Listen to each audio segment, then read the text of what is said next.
मैदानात आलं तेव्हा आमदार संग्राम जगतापांचं माझं संभाषणही झालं.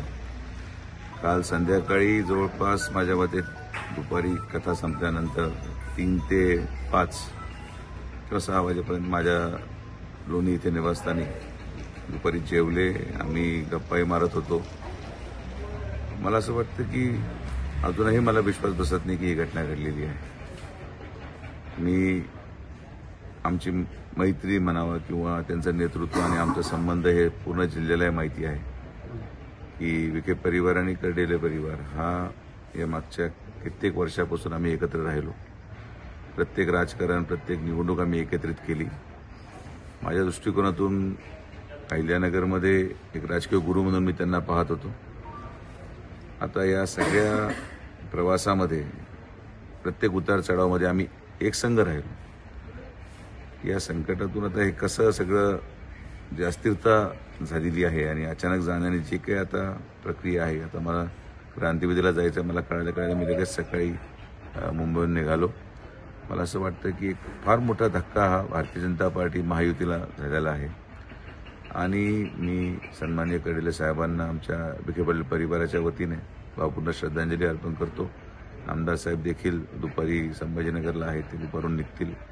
माझ्या वतीने अंत्यविधीला आमचा पूर्ण परिवार असेल. दादा, कालचा एक व्हिडिओ देखील समोर येतो आहे. त्यांची तब्येत काल देखील अस्वस्थ होती. तुम्ही हाताला धरून त्यांना पायऱ्यावरून खाली उतरवतो. मात्र काल शेवटच्या खर्ची नेमकी चर्चा काय झाली? नेमकी आपण गप्पा देखील तब्येतीविषयी बोलले नाही. ते खरं तर त्यांचं मणक्याचं ऑपरेशन काही कालावधीपूर्वी झालं होतं आणि ते मागच्या 2 दिवसापूर्वी यायचं रोज म्हणत होते. पण काल मग शेवटी ते म्हटले मी आज येऊनच जातो, कारण की त्यांना घरी आम्ही निमंत्रित केलेलं होतं. त्यांना म्हटलं होतं गर्दीत येऊ नका, तुम्ही घरी या म्हणजे तुम्हाला जास्त त्रास होणार नाही. आणि मी तो कालचा व्हिडिओ मला एका मुलाने काढलेला होता आणि तो मला पाठवला. आज सकाळी मी पाहिलाही देखील तो. पण नाही, अविश्वसनीय झालेलं आहे सगळं. म्हणजे कसं याच्यातून आता मीच एवढ्या मोठ्या शॉकमध्ये आहे की मला याच्यातूनच आता बाहेर यायला वेळ लागेल. की काल अतिशय आनंदात म्हणजे जोकिंग चालू होतं, हसत खेळत आम्ही नेहमी असंच गप्पा मारायचो. आणि हे जे सगळं घडलेलं आहे मी आता त्या मी सकाळी उठल्यापासून मी त्या धावपळीत होतो. विमान पकडलं, इथं पोहोचलो.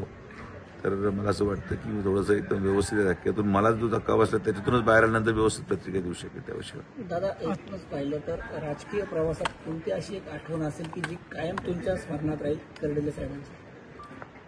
नाही, अशा अनेक आठवणी आहेत. एक विशिष्ट आठवण सांगणं अवघड आहे. तसं मी तुम्हाला सांगितलं की मला जोपर्यंत आता मी या सगळ्या गोष्टीला स्वीकारत नाही स्वतः, ही घटना घडली, मी आता हॉस्पिटलला जाणार आहे, त्यांचे दर्शन घेणार आहे, मला याच्यातून एकदा बाहेर सगळं येऊ द्या, मगच मी या सगळ्या गोष्टींवर टीका टिप्पणी करू शकेल.